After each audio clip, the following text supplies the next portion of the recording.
Kupitia mfumo wa anwani za makazi, baadhi ya huduma katika ofisi za serikali za mitaa zitakwenda kutolewa kidijitali.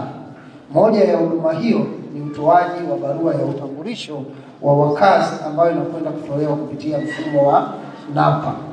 Kama mnavyofahamu, wananchi mbalimbali wanakuja kwenye maeneo yetu wakiomba barua ya utambulisho. Kwa sasa hivi barua za utambulisho baadaye zitatolewa kidijitali.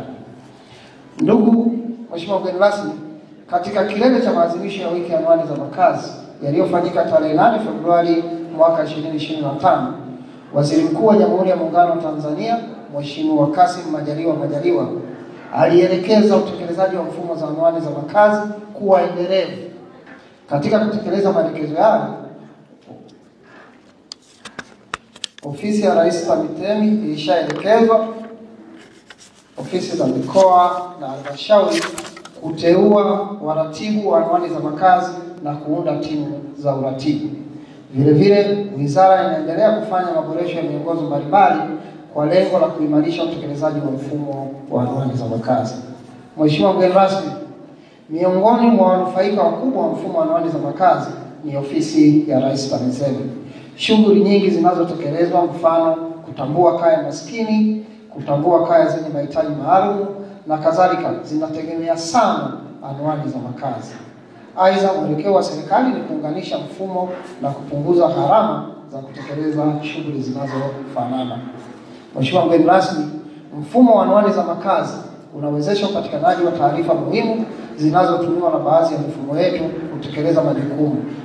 Hivyo, baadhi ya taarifa ambazo zilipaswa kukusanywa uandani na watendaji wetu zinapatikana kupitia mfumo wa NaPA. Hatua hii inaongeza ufanisi na kupunguza gharama za utekelezaji ndani ya serikali.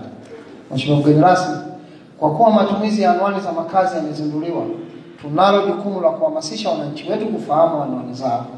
Kila mmoja katika eneo lake kupitia majukwaa mbalimbali tushirikiane kuhamasisha swala hili.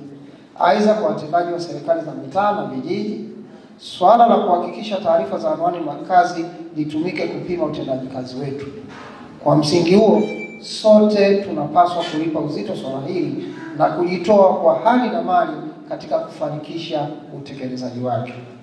Mheshimiwa mgeni rasmi, taasisi mbalimbali zimeanza kutumia mfumo wa anwani za makazi, zikiwemo NEMC wameanza kutumia mfumo wa anwani za makazi, EWURA wameanza kutumia mfumo wa anwani za makazi, Bodi ya Mikopo nayo imeanza kutumia mfumo wa anwani za makazi, TTCL wameanza kutumia mfumo wa anwani za makazi, na taasisi nyingi zinahitaji taarifa safi za mfumo wa anwani za makazi.